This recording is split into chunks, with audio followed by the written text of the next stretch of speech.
Hi students, this is Shivakrishna working as assistant professor in civil engineering department, Anurag Engineering College. I'm already discussed about the first unit and second unit and third unit, that is factors affecting payment design, and second unit stresses in flexible payment, and the third unit stresses in rigid payment. After completion of these three units, coming to fourth unit, that is the design of flexible payment. In this design of flexible payment, already we know what is the meaning of flexible payment means. Flexible payment, it consists of a 4 to 5 different layers. It should have subgrade, subbase, base codes, varying codes, and surface codes. From this payment, we have to clear the total flexible total acting on the stresses on that payment. Due to that loading actions, the various type of stresses should be acting on that payment. For that bearing criteria, we have to design of that particular layer thickness. In this chapter, we have to decide or find out the what is the thickness of each layer, how much thickness should be provided on that particular situation, how to design on that particular type of layers. It should be all are discussed in this fourth unit. This type of flexible payment design, it should be consist of different using empirical methods. That empirical methods should following and use it to find out the thickness of the payment layers. In this, not only single method we are not using, some of the mechanical methods we are using in that particular location. That location, in that situation, that some of the empirical method we have to enclose to find out the thickness of the payments. These empirical methods, it should be based upon the test on that material and nature of that subgrade characteristics, and without analyzing the mechanical characteristics of the payment material. It should give which only evaluation of layer cohesion, thus defining the thickness of equivalent. The present trend is replace the concept of lifetime by that continuous adaptation of that payment to traffic conditions. Additional data says that effect of frost, proximity of the water table, and drainage conditions here must taken into account. The new Spanish outline of this method classifying the sections and where traffic and soil indicates are defined, and together with the thickness of the surfacing. Agreement between the theoretical and practical investigations led to derivation of simple mathematical models. We are using equivalent thickness of gravel surfacing like CBR index and maximum load per wheel. It should have to consider. In this, using mechanistic empirical methods, we are using to find out the thickness of different layers. In payment design, the phenomena are the stresses, strains, and deflections within a payment structure. All physical cause are the loads and material properties of the payment structure. And the relationship between these phenomena and their physical causes is typically described using the mathematical models. Various mathematical models can be used for that most common layers system. Along with this mechanistic approach, empirical elements are used when defining what value of the calculated stresses and strains and deflections result in payment failure. The relationship between the physical phenomena and payment failure is described by empirically derived equations that compute the number of loading cycles to that failures. What are the advantages of mechanistic empirical methods? It can be used for both existing payment rehabilitation and new payment structures. It accommodates changing load types, and it can be better characterize material, allowed for better utilization of available materials, accommodation of new materials, as improved definition of existing layer properties. This all are we are using and find out the empirical values. This it is used to material properties and relate better to actual payment performance. It provides more reliable performance predictions and it better defines the role of constructions. It accommodates the environmental and aging effects on that materials. These are the advantages you have to fulfill on that particular mechanistic empirical approach. What are the types of ME method? In this ME method, we are using two types. Most probably, analyzing properties I have to use. That is GI method and CBR method. What is GI method? GI method it is called group index method. This group index method it is an empirical method. By using in flexible payment, it should be suited for soils variable properties. It should be located on that particular situation. We are using this type of method. This method should improve the how to weigh the estimate the required thickness of the payment layers based on the subgrid characteristics and traffic loading. Here soil classification it is a very important role plays on a group index method. It should be unified soil classification system gives the some standard values. By using that standard values you have to fulfill that criteria and find out the components using in that group index method. The group index calculation it should be 0.2 A plus 0.05 AC plus 0.01 BD.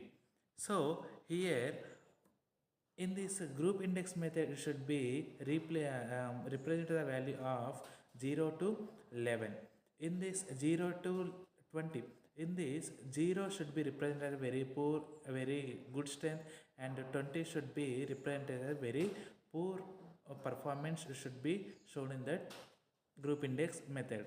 And coming to CBR method, what is meant by CBR? It should be California bearing ratio. It is used to find out the subgrade strength on that particular location. Why? Because this total layers, loading condition and stresses, strains should be primarily depending upon subgrade strength only. This CBR method widely used empirical approach of flexible payment design, particularly the soil condition it is very varied. It focuses on the strength of the subgrade and helps to determine the necessary thickness of that payment layers. These are two methods recommended by Indian Road Congress. The design of flexible payment using CBR as listed below. This CBR value most probably using some of the components like number of vehicles acting on that payment and what is the cumulative standard axles it should be passing on that payment. It should be compulsory we have to find out and estimate that the total number of vehicles on that particular location. Based on that only we have to find out the strength of that subgrade soil strength. In the CBR test should be performed on the remolded soil in the lab only. This is not a field method, this is the laboratory method. The subgrade soil should be compacted according to Proctor's method at optimum moisture content. For using OMC, we are using the Proctor method, and for the construction of flexible pavement is heavy rainfall zone, the soil specimen must be soaked in water before testing. The top 50 of subgrade should be compacted to at least 95% of proper density. Next, coming to this is the chart to find out the thickness of various layers by using the CBR method. Here in the x-axis the California bearing ratio it should be represented, and y-axis it should be depth of the thickness you have to mention on that particular pavement. At least 3 samples at the same material you should have to prepare and find out the strength of the subgrade material. In this various CBR values given below, that is the thickness of the varying code should not be conducted in total pavement thickness and they don't serve any structural functionality. And coming to triaxial test, this is the semi-empirical method. This is not empirical and not theoretical. This is the semi-empirical method. This is also used to find out the strength of the soil by using this formula, that is 3p by 2 delta pi es whole square minus a square. By using this formula and find out the shear strength of that soil. Here T is the thickness of the pavement and P is the wheel load acting on that particular pavement. E is Young's modulus of that subgrade modulus, and A is the radius of contact area, and delta is the deflection that is taken as the 0.25 centimeters. Semi-empirical method, that is the triaxial method. In this method, it should be conducted under the pressure of 160 kN per meter square. Here, the modulus of velocity also calculated based on the stress and strain curves. The triaxial testing provides lateral support to specimen, which at the same time it is subjected to vertical load, and it also allows the expulsion of water from the specimen as the test progress. And next one, prepare what is the procedure it should be involved in this triaxial method.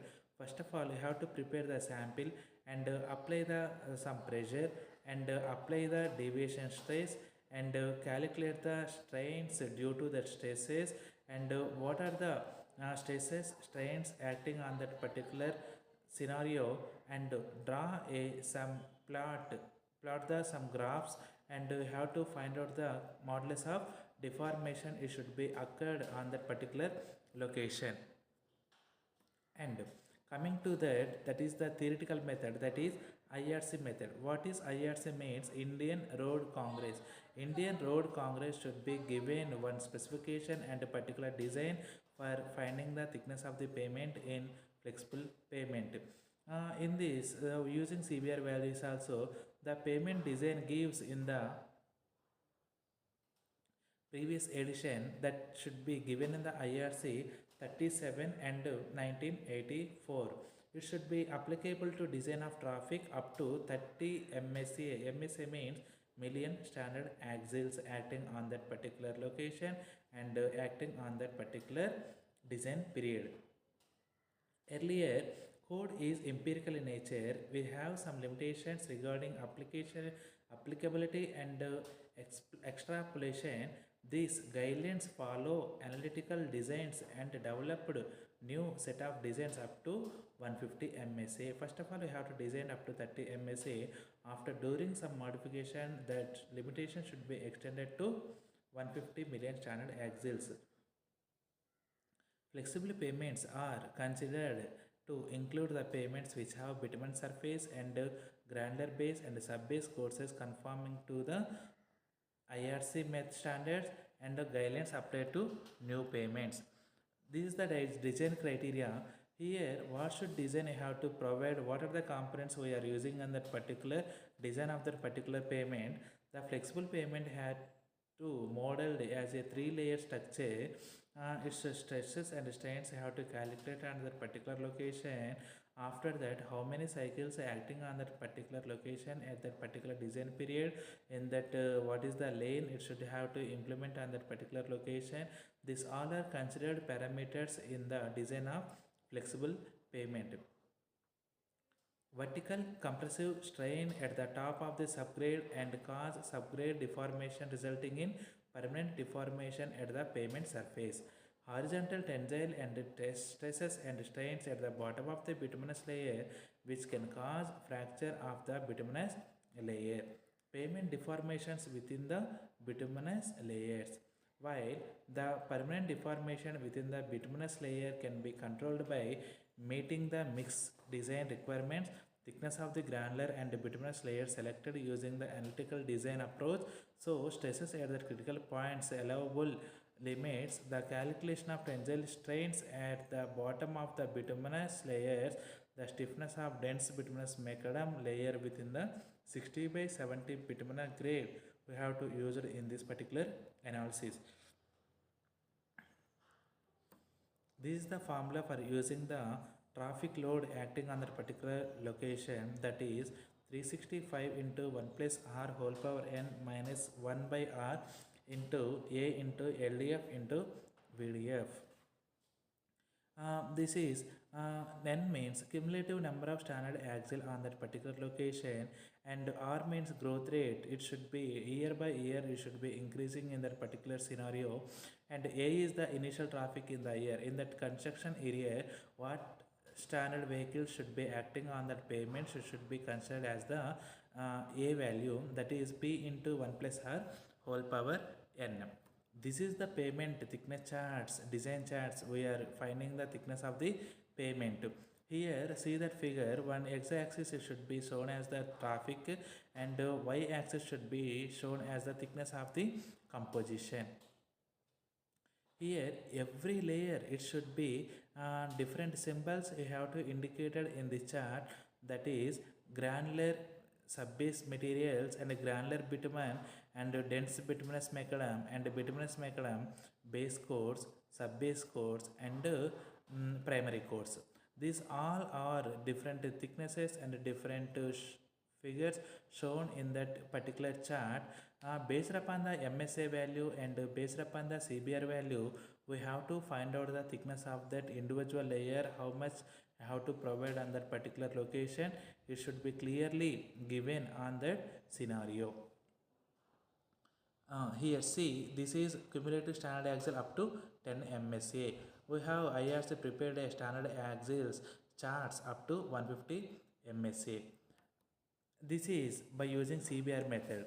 By using CBR method, here the pavement composition, that is bituminous surface and non-bituminous surface, how much thickness should be provided, that is based upon that cumulative axles and based upon the CBR value. It should be table 7.4 represent the 2% of CBR and table 7.5 represent as a 3% CBR, and based upon the CBR value and cumulative axles value, we have to find out the total pavement thickness. In that particular thickness, how much thickness you have to provide the bituminous coats and non-bituminous coats, that is granular and base and granular subbase, you have to provide on that particular location. And ASHTO method. In this ASHTO method, American Association State Highway Transport officials have to given the different approach for finding the thickness of the pavements by using the determine the analysis period and design traffic, reliability factors, serviceability loss, and resilient modulus and structural number. These all are given the performance of the pavement on that particular location. This is the formula for using the how much load acting on that pavement that should be considered, and after that we have to find out the structural number. This structural number gives the condition of the pavement service. Though so A1 D1 A2 D2 M2 plus A3 D3 MT. A is the structural number coefficient, D is the depth of that various locations, and M is the drainage coefficients of surface base course and subbase courses. These are the drainage coefficients we are using on that particular location based upon the situation: excellent, good, fair, poor, very poor. And these are the time pavement exposure to moisture levels approaching saturation: 1% saturation, 1.5% saturation, 1.5 to 25, and more than 25 above. This type of percentages based upon the drainage conditions, we have to give the feedback of excellent, good, fair, poor, very poor by using this structural number. These are the materials, these are the design methods, and we are using different methods like CBR, ASHTO, IRC, and semi-empirical, empirical, theoretical approach. You have to find out the deflections, stresses, strains on that particular location. These all are computing, and after finalizing the thickness of the pavement, flexible pavement on that particular location. Thank you students.